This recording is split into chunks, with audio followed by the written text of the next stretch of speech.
Salmo de número 116, leitura do versículo 1 ao 9. Vamos falar com Deus uma vez mais. Senhor Deus e Pai, agradecemos-te, ó Deus, imensamente por a oportunidade de podermos juntos abrir a Tua Palavra e de, mediante a iluminação do Teu Espírito, extrairmos a Tua vontade para as nossas vidas. Senhor, fala ao nosso coração. Cura-nos com a Tua Palavra, anima-nos com a Tua Palavra, desafia-nos com a Tua Palavra. É o que nós te suplicamos, no nome de Jesus. Amém. Salmo 116, diz assim o texto sagrado: Amo o Senhor, porque Ele ouve a minha voz e as minhas súplicas, porque inclinou para mim os seus ouvidos. Invocá-lo-ei enquanto eu viver. Laços de morte me cercaram e angústias do inferno se apoderaram de mim. Caí em tribulação e tristeza. Então invoquei o nome do Senhor. Ó Senhor, livra minha alma. Compassivo e justo é o Senhor, o nosso Deus é misericordioso. O Senhor vela pelos simples. Achava-me prostrado e Ele me salvou. Volta a minha alma ao teu sossego, pois o Senhor tem sido generoso para contigo. Pois livraste da morte a minha alma, das lágrimas os meus olhos, da queda os meus pés. Andarei na presença do Senhor, na terra dos viventes. Podemos parar por aqui. Graças a Deus, a leitura da sua palavra. Boa parte dos estudiosos atribuem esse salmo, por mais curioso que seja, ao rei Ezequias. Esse salmo é um salmo de intensa gratidão a Deus pelo livramento da morte. E o rei Ezequias, em determinado momento da sua vida, recebeu uma palavra do profeta Isaías, palavra esta dada por Deus, de que ele teria de arrumar a sua casa, colocar tudo em ordem, porque ele iria morrer. E ele ora ao Senhor, ele invoca o nome do Senhor com um coração muito triste, muito pesado.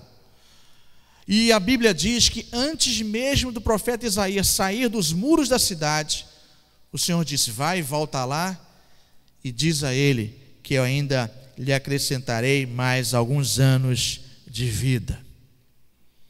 O Senhor mudou a sorte de Ezequias e lhe foi acrescentado mais 15 anos de vida.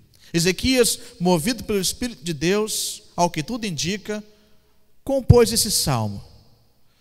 E no versículo número 8, existem pelo menos 3 dimensões da libertação que Ezequias experimentou na sua vida, do livramento que Ezequias experimentou na sua vida, e que nós também, ao longo de nossa caminhada, também devemos experimentar. 3 dimensões de livramentos efetuados pelo Senhor. Olha o versículo número 8, que diz assim: pois livraste da morte a minha, das lágrimas os meus, da queda os meus pés. Da queda os meus pés. Indo direto ao ponto, vamos olhar e considerar essas 3 dimensões desse livramento dado do Senhor, seja Ezequias, seja o autor desse salmo, mas também dado a cada um de nós, para a glória do seu santo nome, mas para a nossa alegria. Louvado seja o nome do Senhor.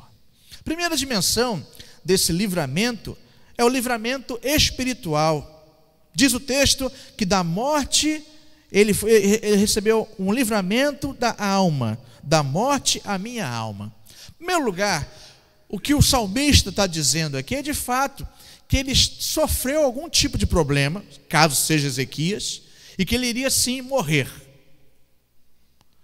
Deus ouviu a sua oração e livrou da morte a sua vida, em primeiro lugar. Preservou a sua vida, concedeu a ele livramento, deu anos de vida.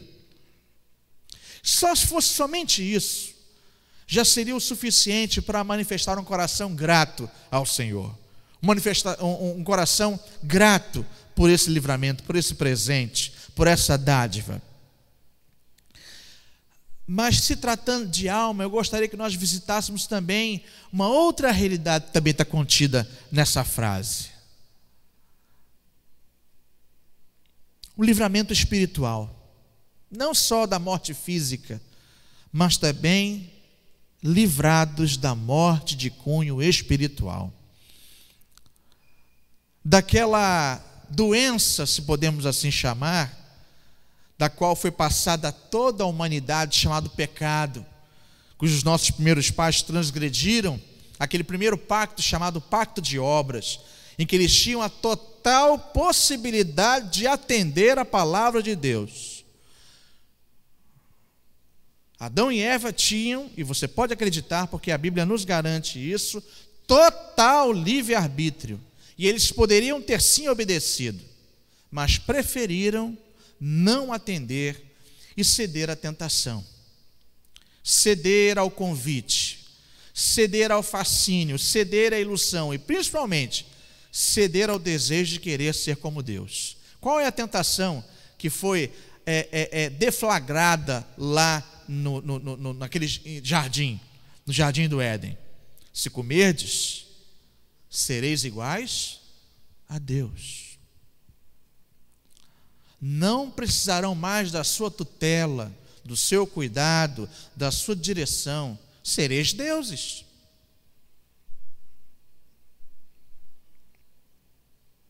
E na verdade, naquele dia, ainda que a morte espiritual tenha se tornado uma realidade para Adão e Eva e todos nós, a morte espiritual também passou a fazer parte desse plano.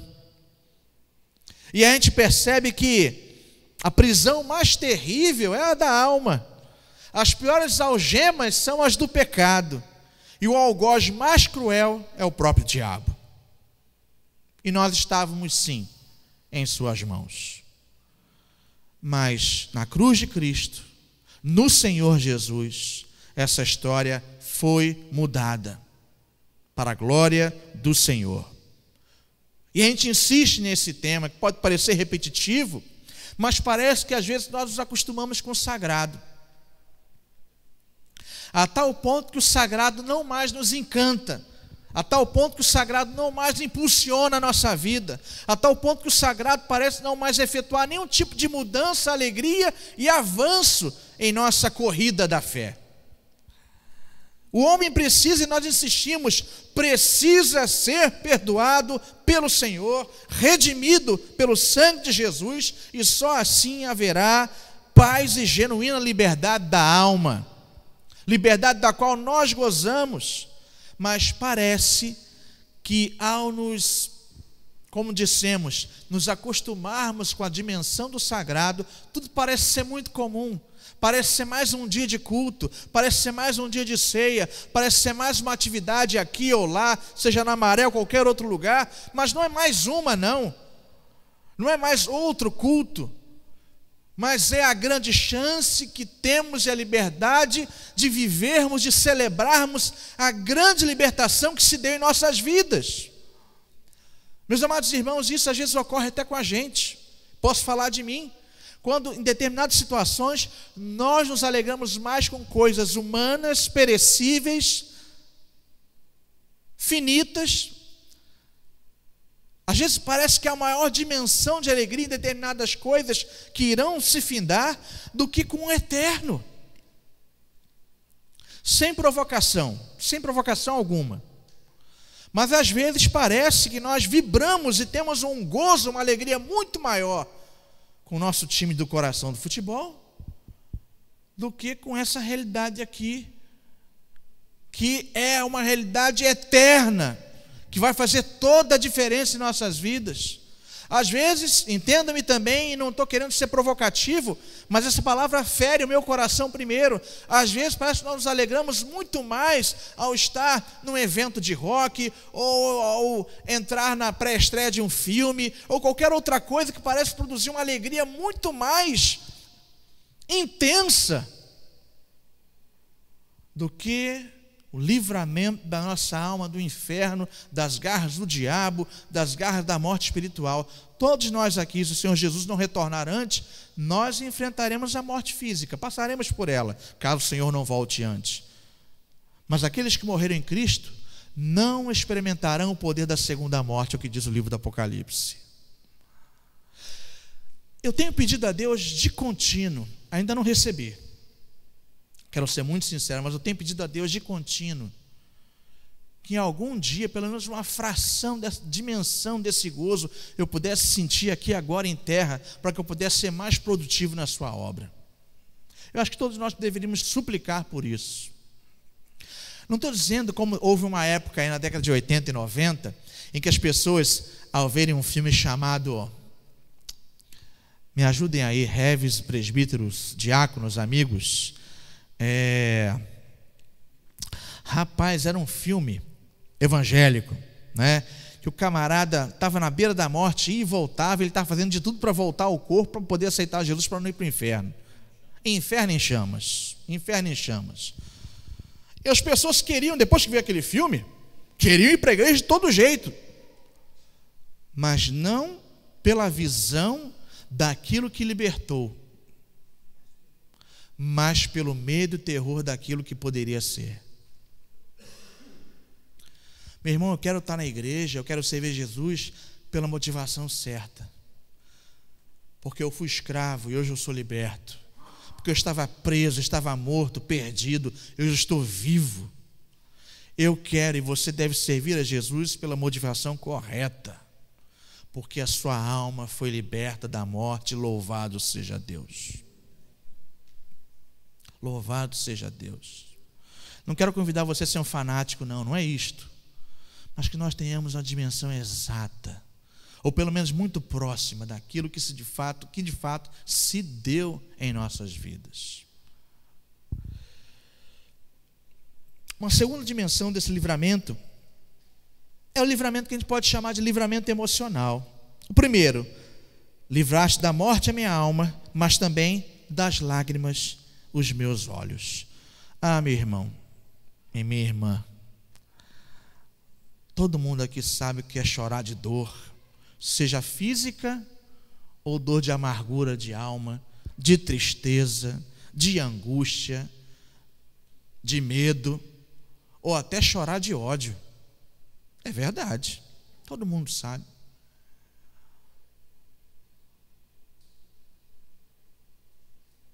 E nós sabemos que só Deus tem de fato o poder de secar as nossas lágrimas. Enquanto estivermos desse lado de cá da eternidade, nós choramos hoje,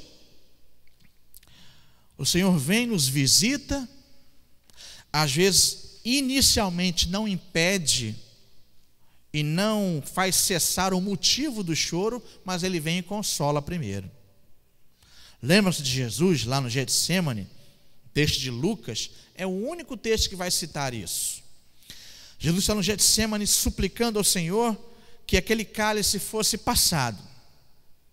Deus não livrou o cálice, Ele teve que ir à cruz. No entanto, diz o texto que um anjo veio e o consolou, e o confortou, e o animou, e concedeu forças ao homem Jesus de cumprir a tarefa que iria mudar a história da sua e da minha vida.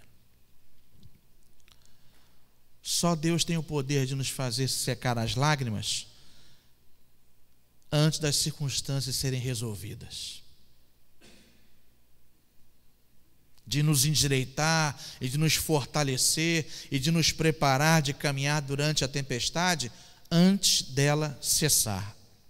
Alguns domingos atrás eu falei sobre Mateus, no capítulo 14, quando a segunda tempestade pega de surpresa os discípulos que estavam lá naquele lago da Galileia.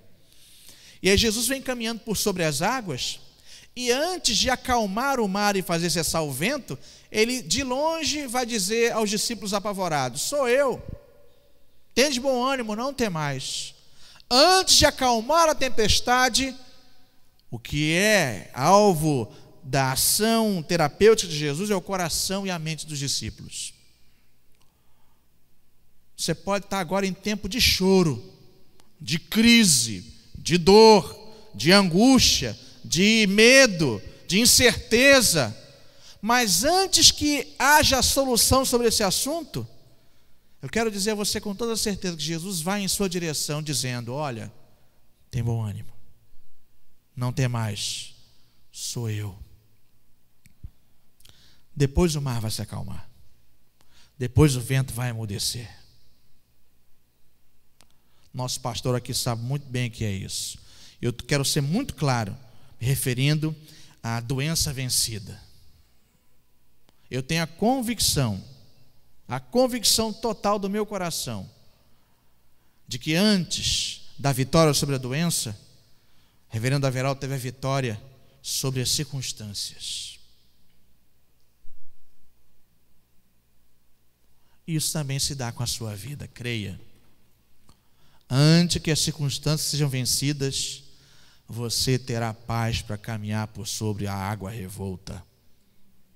E as suas lágrimas vão ser secas, limpas, enxugadas, antes mesmo do final da tormenta. Apocalipse capítulo 21:4 vai dizer que naquele grande dia, quando o Senhor voltar, aí as nossas lágrimas serão enxugadas definitivamente. Mas enquanto isso, espere e experimente do Senhor essa presença consoladora, animadora, confortadora durante os períodos de dificuldade. Enquanto estivermos aqui, é certeza, é fato que iremos chorar, mas é igualmente fato que nós seremos sempre consolados por Deus. Livramento espiritual, livramento emocional. Terceiro e último lugar, livramento moral. Vamos lá, versículo 8. Pois livraste da morte a minha alma, das lágrimas os meus olhos, da queda os meus pés. Meus amados irmãos, nós temos visto cada vez mais quantos caminhos sinuosos, escorregadios estão nos sendo apresentados a nós pela mídia, de todas as formas. Estamos sendo solapados de todas as formas, com as maiores mentiras, com os maiores engodos, com os maiores erros, com aparência de verdade, de beleza, de liberdade, de amor, de paz. Mas na verdade são caminhos de morte, caminhos de erro, caminhos trevosos. E se nós permanecemos de pé, é porque o Senhor nos segura, porque nós conhecemos a nossa natureza. Você sabe do que você é capaz sem Jesus. Eu sei do que eu sou capaz sem Jesus. Estava conversando isso com a Giovana hoje no shopping. Quando a gente estava caminhando no shopping, e aí veio um cara, atropelou a gente por trás. Estou mentindo? Também ela não dizia se estivesse mentindo, ela ia me puxar a orelha lá fora, né? Aqui agora acho que eu não ia fazer passar vergonha.